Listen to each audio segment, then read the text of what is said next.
Du 30 septembre au 4 octobre, l'Institut international de Nancy a fait la part belle aux métiers scientifiques en accueillant le bus des sciences de l'EPFL, l'École polytechnique fédérale de Lausanne. Une semaine pour découvrir et apprivoiser les différentes filières scientifiques enseignées.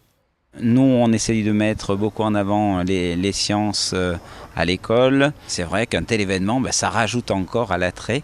Et c'est pour ça qu'on a fait l'effort et le PFL a tout mis en place aussi pour pouvoir venir ici. La science, ça m'intéresse. C'est partant de cette affirmation que les élèves ont joué le jeu de nombreuses expériences interactives proposées par les 13 sections de l'EPFL, de l'architecture à la chimie, en passant par la microtechnique.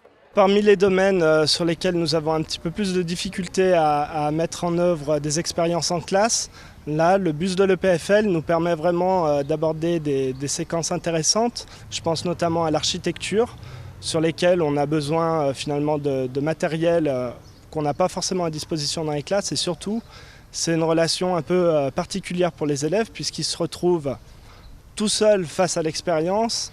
Et c'est à eux vraiment de se confronter, si vous voulez, à cette expérience.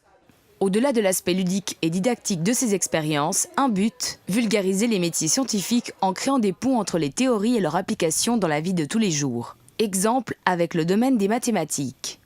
Il y a de plus en plus d'applications des mathématiques dans la vie de tous les jours, à savoir la place des algorithmes qui est vraiment grandissante.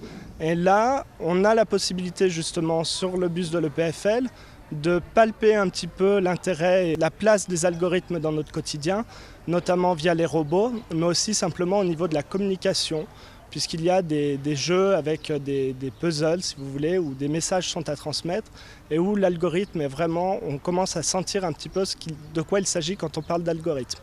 Des ateliers et des conférences ont également été organisés pendant la station du bus des sciences à l'Institut, et un dossier pédagogique en lien avec l'exposition a été mis à la disposition des professeurs. Une semaine d'immersion qui a probablement retenu l'attention de plus d'un élève.